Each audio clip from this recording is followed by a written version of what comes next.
Bienvenidos a esta segunda sesión de la unidad 2 de obtención e interpretación de información estadística con datos bivariados. Y el día de hoy vamos a estar trabajando con gráficas para datos bivariados cuando estos datos son numéricos. Por aquí les dejo las temáticas a abordar. Recuerden que estas las pueden encontrar en los programas de estudio del CCH, así que ahí las pueden estar buscando, consultando y viendo que en efecto lo que estamos viendo aquí pues cumple precisamente con esas temáticas. Lo primero que vamos a hacer es pues empezar a introducir las gráficas para dos variables numéricas. Usualmente cuando las dos variables que vamos a presentar en una gráfica son numéricas, una de ellas se grafica a lo largo del eje horizontal y la otra en el eje vertical. Eso lo hacemos como usualmente conocemos las gráficas en un plano cartesiano. Es decir, nosotros tenemos un plano cartesiano y usualmente al eje horizontal le llamamos eje X, que sería nuestra primera variable, y la segunda variable pues va a ser nuestro eje vertical, en donde estaríamos graficando la segunda variable, y a este se le llama pues eje Y, ¿sale? Entonces, de modo que esta gráfica pues va a tener una gráfica en los ejes X, y cada uno de los valores de los datos bivariados pues va a representar precisamente un punto en este plano cartesiano. Por ejemplo, aquí les estamos presentando un plano cartesiano con distintos puntos, en donde cada punto pues, representa un par de coordenadas, y las coordenadas se refieren precisamente a cuáles son los valores de la variable X y de la variable Y. Por ejemplo, este punto está en el punto 1, 1, quiere decir que nuestra primera variable vale 1 y nuestra segunda variable, la variable Y, también vale 1. Entonces, cada par de datos se va a graficar como un punto en esta gráfica de dos dimensiones, a la cual le vamos a llamar gráfica de dispersión. Entonces, este tipo de gráfica que nosotros tenemos aquí, la vamos a conocer con ese nombre precisamente, con el nombre de gráficas de dispersión. Ahora, esas gráficas nos van a poder decir si es que hay algún tipo de correlación entre las variables. Por ejemplo, aquí nosotros podemos hablar de que existe una correlación positiva y aquí una correlación negativa. Eso va a tener que ver con una cosa que vamos a ver más adelante, que se le llama coeficiente de correlación. Pero nada más con la pura gráfica nosotros podríamos observar que estos datos pues parecen ir de forma ascendente, ¿no? O sea, conforme aumentamos el valor del eje X, pues también aumenta el valor del eje Y, ¿no? O sea, nos vamos recorriendo hacia acá y pues también recorremos hacia arriba. Para pasar de un punto de aquí a otro que esté a la derecha, pues subimos, subimos, subimos.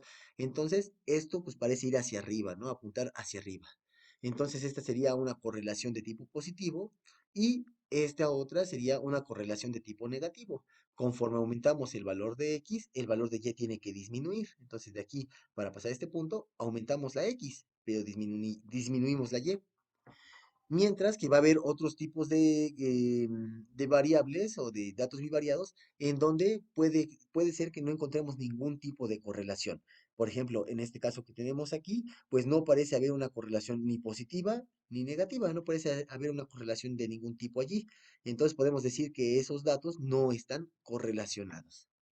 Bueno, aparte de intuir el tipo de correlación que hay, también podemos ver cuál es la fuerza de esta correlación. Y la fuerza tiene que ver con qué tan alineados están estos datos. Por ejemplo, aquí podemos hablar de una correlación positiva perfecta. Estos datos decimos que tienen una correlación positiva perfecta en el sentido de que la correlación es positiva porque es ascendente. Y es perfecta porque todos los datos están perfectamente alineados con una línea que va desde este punto, por ejemplo, hasta este otro de aquí. Y todos los demás puntos pues parecen estar perfectamente alineados. Ahora, si los puntos no están perfectamente alineados, puede que tengamos una correlación positiva fuerte. Si los puntos se acercan mucho a esa línea recta, o sea, nosotros podemos trazar una recta que le vamos a llamar recta de ajuste, pues la mayoría de los datos está muy cerca de esta línea recta, que sería nuestra recta de ajuste. Y entonces aquí tendríamos una correlación positiva fuerte. En este otro caso, nosotros tendríamos una correlación positiva débil. Los datos pues sí se ajustan a una línea recta, pero no están tan cercanos como en este caso. Aquí, en esta otra gráfica, los datos están un poco más lejanos de la recta de ajuste. Entonces podríamos decir que aquí tenemos una correlación positiva débil. De la misma manera que con las correlaciones positivas podemos tener correlaciones perfectas, fuertes o débiles, con las negativas también podemos tenerlas. Aquí tendríamos una correlación negativa débil. Recuerden, esto va de forma descendente, va disminuyendo, va hacia abajo, pues. Correlación negativa, en este caso fuerte. Dense cuenta de que aquí los datos están más dispersos que aquí. Aquí los datos parecieran estar como más concentrados, más cercanos a la línea de ajuste, ¿no? Aquí si ponemos una línea de ajuste, los datos están muy cercanos. Aquí si ponemos una línea de ajustes, nuestros datos estarían más o menos lejanos de esa recta de ajuste. Y en este caso tendríamos una correlación negativa perfecta, en donde todos los puntos están perfectamente alineados entre ellos. Entonces, podemos entonces hablar de correlaciones perfectas, correlaciones fuertes como Arnold y correlaciones débiles como Bob Esponja, ¿no? Entonces vamos a realizar una gráfica de dispersión y vamos a tratar de ver si es que en este caso que vamos a estar trabajando, el porcentaje de proteína de distintos suplementos y su precio están correlacionados. Aquí tenemos distintas marcas, para este ejemplo, distintas marcas de proteína de suero de leche, y en la cual estamos escribiendo cuál es el porcentaje de proteína que tiene cada una de ellas. Entonces aquí tenemos varios tipos de proteína, sus respectivos porcentajes para cada una de las marcas, cuál es el porcentaje de proteínas que contiene y cuál es el precio de cada una de estas marcas de proteína. Para eso, obviamente, tendríamos que hacer que nuestras comparaciones sean válidas y por lo tanto, pues estamos empleando marcas de proteína que están en presentaciones de 5 libras. Hay proteínas que vienen en presentaciones de 1 libra, 2 libras, hay otras de 10 libras, etcétera. Lo que estamos haciendo es que todas tengan la misma presentación de 5 libras con la finalidad de que estos datos sean entre ellos comparables. Entonces, si nosotros trazamos las gráficas de dispersión, pues podríamos darnos cuenta de que los datos parecieran tener una correlación más o menos lineal y de forma positiva y deben de ser una correlación más o menos fuerte. Si nosotros trazamos aquí una recta de ajuste, pues o sea, estos datos pues parecen que sí se ajustan a esa recta de ajuste. Aquí lo hice en esta primera tabla con GeoGebra y en esta otra segunda tabla lo hice con Excel. A continuación vamos a ver cómo lo podemos hacer con cada uno de estos dos programas para que puedan ustedes tener precisamente esa gráfica de dispersión, ¿no? Entonces aquí la conclusión que quería llegar es que estas gráficas lo que muestran es que hay una correlación que hay entre el porcentaje de proteína y el precio. Aquí nosotros tenemos en el eje horizontal los porcentajes. Si nos regresamos, recuerden que el eje X serían los porcentajes de proteína y lo que haya en el eje Y serían el precio en pesos. Entonces, recuerden, este sería porcentajes de proteína y aquí serían el precio en pesos. Ahorita que les explique cómo hacemos esa gráfica, vamos a ir viendo precisamente este significado de la relación entre ambas variables. Entonces, podemos darnos cuenta que tenemos, como les había comentado, una correlación positiva y que es muy fuerte. Entonces, pues bueno, ahorita vamos a ver cómo hacemos esta gráfica empleando una computadora, haciéndolo en GeoGebra y haciéndolo en Excel. La primera manera que les voy a mostrar de cómo se hace un diagrama de dispersión es empleando GeoGebra. Lo vamos a hacer de esta manera porque es lo que se acerca un poco más a cómo se haría si es que ustedes lo hicieran de forma manual en su cuaderno.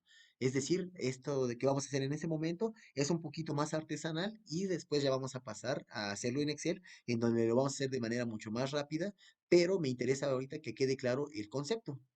Entonces, cada uno de estos valores, bueno, cada proteína, recuerden que se le midieron dos valores. Uno de ellos es el porcentaje de proteínas y el segundo es el precio que tiene un bote de 5 libras. Entonces, cada una de estas parejas representa un par de coordenadas que serían un punto en este plano. Entonces, vamos a ir metiendo estos datos en GeoGebra de tal manera que nos van a representar puntos. Vamos a representar el primero. Para eso, lo que voy a hacer va a ser poner la letra de nuestro primer punto. Voy a usar la letra A mayúscula, y le voy a poner un signo de igual. Entonces, los puntos van a estar representados con letras mayúsculas. Yo le pongo A igual y abro un par de paréntesis. Abro y cierro paréntesis. Dentro de estos paréntesis deben de ir las coordenadas, es decir, los dos valores de las variables de este dato bivariado, de tal manera que esas coordenadas se van a representar en esta gráfica. Entonces, nuestra primera coordenada sería 64.11, porque tiene 64.11% de proteínas, el primer bote que analizamos, y el precio sería de 799. Entonces le pongo las coordenadas 64.11, que sería porcentaje de proteínas, coma precio, en donde precio serían 799 pesos. Le doy Enter y ya tenemos nuestro primer punto. Ustedes van a poder darse cuenta aquí que no les aparece este punto. En primer lugar, bueno, aquí lo que ocurre, este punto no aparece porque su gráfica está desde 0, aquí hasta aparece hasta como máximo el 8 en el eje X, y aquí el eje X debe de estar en 64, mínimo este valor es 64. Ahora, para el eje Y va desde 0 hasta 6.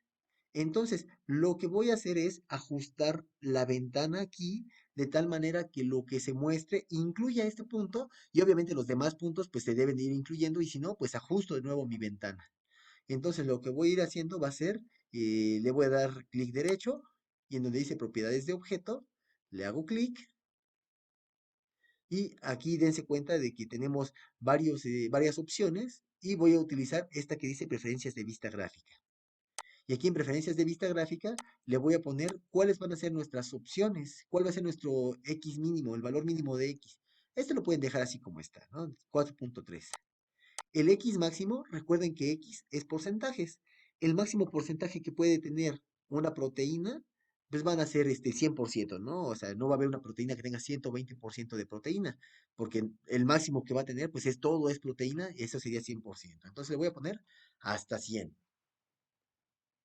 Dense cuenta de que aquí estos valores se modificaron en el eje X. Y ahora los valores para el eje Y. Bueno, a mí me interesa que aparezca el eje. Y si no, pues bueno, no habría tanto problema, pero me interesa por ahorita que apareciera el eje. Entonces el mínimo lo voy a dejar así como está. Y el máximo, vamos a ver cuál es el máximo precio que tenemos aquí. El precio más grande es esta proteína de 1810 pesos. Pues vamos a ponerle si quieren hasta 1900 pesos. Le damos enter y cerramos esta ventanita. Dense cuenta que en este caso, bueno, aquí me lo modificó y está hasta 260, puesto que teníamos una ventana abierta, ¿no? La ventana de la vista gráfica. Pero, si le ponemos, por ejemplo, aquí hasta 80 y eliminamos esto, cerramos, ya les llega hasta 200, podría ser a lo mejor un poco menos, ¿no? Vamos a modificarlo, vamos a ponerlo a 50, a ver si ahí aparece. Y ahí está, ¿no? Entonces, si ya más o menos en el eje X va desde 0 hasta 120, pues hasta 100 va a estar aquí la gráfica.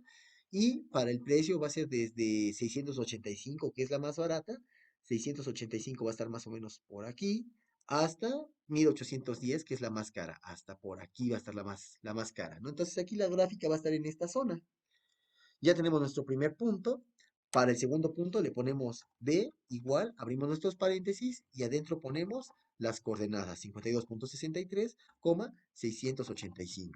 Le damos enter, ya tenemos el punto B y así vamos a seguir haciendo con las demás coordenadas. No olviden ponerle su signo de igual, por si no, no les va a salir el puntito. C igual, abren paréntesis, 64.51,719. Y así lo hacen con cada uno de los puntitos que ustedes tengan. Así ya fui construyendo todos los demás puntos hasta el I, que sería este de 81,1810. Voy a construir el último punto, que sería el punto J, que tiene coordenadas 700.41,1399. Le doy Enter y ya me aparece el punto J. Dense cuenta de que estos puntos que tenemos aquí son los mismos de la gráfica que les había mostrado hace un momento. Entonces, esta es una de las formas en que pueden obtener la gráfica empleando GeoGebra. Ahora vamos a ver cómo pueden hacer o cómo pueden obtener esta misma gráfica, pero ahora con Excel. Bueno, ahora vamos a ver cómo podemos hacer esa misma gráfica de dispersión empleando Excel. Como les había comentado, la forma de hacerlo en GeoGebra es una manera, digamos, más o menos artesanal, por lo cual pues está más o menos tardado hacerlo, pero deja mucho significado en cada uno de ustedes. Si alguno de ustedes lo quiere hacer en GeoGebra, excelente, está muy bien, adelante. Si lo quieren hacer en Excel, también va a estar muy bien, pero obviamente eso va a incluir, va a tener el pequeño defecto de que como no lo están haciendo, digamos, punto por punto, pues puede perder un poquito de significado, pero esperemos que no sea tanto lo que se pierda, ¿no? ¿Cómo vamos a proceder para hacer esta gráfica? Lo que voy a hacer es, primero que nada, selecciono mi tabla, ¿no? Voy a seleccionar mi tabla, la copio, le puse control C para copiarla, y esto lo voy a pegar en un libro de Excel. Y en este librito de Excel que tenemos, pues la voy a pegar en este lado. Si le pongo pegar aquí directamente, pues me aparecen los datos, pero observen que aparecen muy feos, ¿no? O sea, no están muy, o sea, aquí las palabras se cortan, etcétera. Entonces voy a ponerle control Z y lo que voy a hacer es, en lugar de ponerle control V para que los pegue directamente, le hago clic derecho en la celda A1 y voy a utilizar esta opción de pegado que dice coincidir con el formato de destino. Y aquí observen que ya tenemos pues nuestra tablita y está perfectamente ajustada ya a la forma en cómo está el Excel, ¿no? Para que no se vea tan fea. Ahora, para obtener la gráfica de dispersión para este conjunto de datos, observen, esto va a ser algo muy simple. Lo que voy a hacer es selecciono las columnas a las cuales les quiero generar nuestra gráfica de dispersión, la selecciono, le pongo aquí en donde dice insertar, obviamente me voy a ir a donde dice gráficos, y esta que tiene los puntitos dice insertar gráfico de dispersión de X, Y o burbujas. Le pueden hacer clic aquí en esta flechita que nos indica que van a ser varias opciones las que vamos a tener, y voy a seleccionar la primera de ellas, que es una gráfica de dispersión sin líneas. Selecciono ahí gráfica de dispersión y como ustedes pueden darse cuenta, pues ya tenemos la gráfica de dispersión que habíamos puesto. Únicamente quizá lo último que faltaría sería que le pusieran ahí el título y yo le voy a poner precio en pesos versus porcentaje de proteína. ¿Para qué? Pues para que se sepa que en esta gráfica lo que se está haciendo es un análisis de cuál es el precio respecto al porcentaje de proteína que tiene cada uno de estos suplementos alimenticios. Dense cuenta que la gráfica que tienen aquí y la gráfica que se obtuvo en GeoGebra hace un rato, pues es exactamente la misma, nada más si acaso la escala es lo único que varía, pero tienen esta misma forma, ¿no? Entonces ya tenemos ahí nuestras gráficas de dispersión. Con eso, pues ustedes ya deberían de poder hacer sus propias gráficas. Con esto damos por terminado esta primera sesión. Si se dan cuenta es algo bastante sencillito. Lo único que tienen que hacer es las puras gráficas de dispersión. Y la siguiente semana ya vamos a estar trabajando con algunas medidas numéricas para datos bivariados numéricos. Algunas como son la covarianza, el coeficiente de dispersión y si es posible pues vamos a tratar de llegar en la siguiente semana a obtener la recta de regresión. Pero eso ya dependerá de qué tan largo vaya viendo que se va haciendo el tema. Y si no pues lo podemos dosificar en 2 semanas. Pero eso ya estará pendiente, ¿sale? Entonces, nos vemos, cuídense mucho.